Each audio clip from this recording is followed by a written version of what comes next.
নমস্কার বন্ধুরা, আজকে পড়ছি লীলা মজুমদারের পাকদণ্ডী বইটির প্রথম পর্বের সপ্তম অংশ।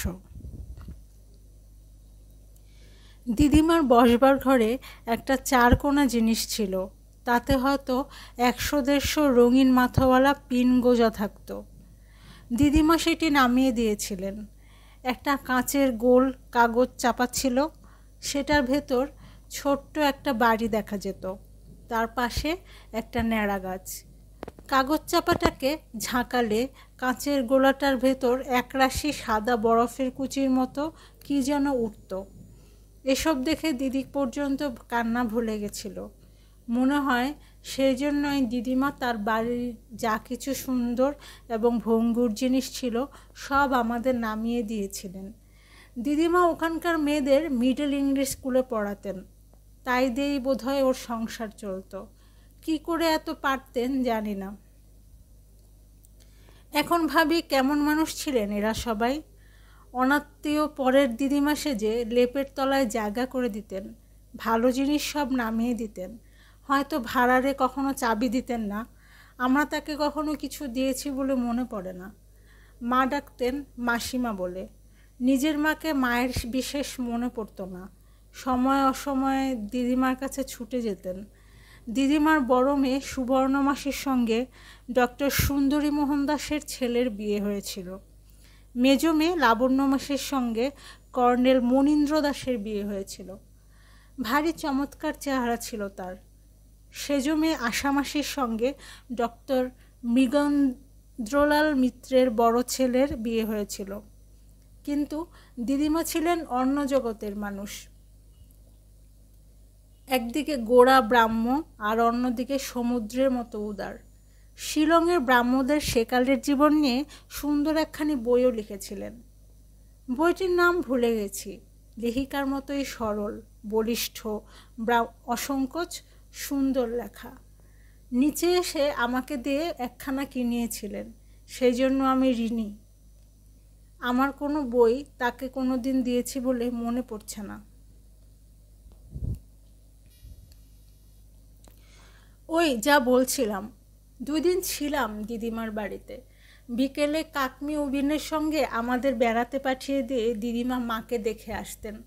কাকমি উবিনের সঙ্গে ক্রিকেট খেলার মাঠে যেতে হলে সেই পাগলির বাড়ির সামনে দিয়ে যেতে হতো। এই ছিল মুশকিল। কিন্তু তারপরেই শশীবাবুর দোকান। সেখানে বড় বড় গোলাপি লজঞ্জস পাওয়া যেত, তার মধ্যেখানে এই বড় একটা করে বাদাম থাকতো। পরদিন বেরিয়ে ফিরে আসতেই দিদিমা একগাল হেসে বললেন, ওরে তোদের মা ভালো আছে রে, তোরা সবাই কলকাতায় যাবি। শুনে আমরা কলকাতায় যাব? সেখানে আমরা বিলিতি আমরা পাওয়া যায়, জ্যাঠামশাইরা থাকেন। সে কি আনন্দ, সে কি উত্তেজনা! হয়তো তারপরে আমরা বাড়ি ফিরছিলাম। ভাবতেই পারছিলাম না আমরা সত্যি সত্যি বড় বড় মোটরে চেপে গৌহাটি যাব, সেখান থেকে রেলগাড়িতে কলকাতা যাব। আমরা সবাই যাব, বাবা আমাদের নিয়ে যাবেন, তবে কাকমি উবিন যাবেন না। গোড়া খাসিয়া মেয়েরা পাহাড় ছেড়ে কোথাও যেতে চাইতো না। অন্য লোকের বাড়িতে খেত না, রাত কাটাতো না। নিজেদের পোশাক ছাড়া কোনো বিদেশি পোশাক পরতো না। সেলাই করা জামা কাপড় ওরা ঘেন্না করত। ডান বগলের তলা দিয়ে বাঁ কাঁধের উপর দিয়ে তাতে বোনা একটা গাঢ় রঙের কাপড় বাঁধত, আবার বাঁ বগলের তলা দিয়ে ডান কাঁধের উপর আরেকটা বাঁধত। মাথায় একটা চাদর বাঁধত, আবার পিঠের উপর দিয়ে বড় একটা চাদর ঝুলিয়ে সামনে মস্ত গিঁট দিত। বড় লোকেরা গলায় সোনার আর লাল পলার বড় বড় পুঁতির মালা পরত, কানে কাঁচা সোনার চমৎকার গয়না পরত। বিদেশি জিনিস ওরা ঘেন্না করত। কাকমি উবিন যে আমাদের সঙ্গে কলকাতায় যাবে না সে বিষয়ে কোনো সন্দেহই ছিল না। বাবা আমাদের পৌঁছে দিয়ে আবার ফিরে গেলেন। সেই কলকাতায় আসা থেকে আমার বড় হওয়া শুরু হলো।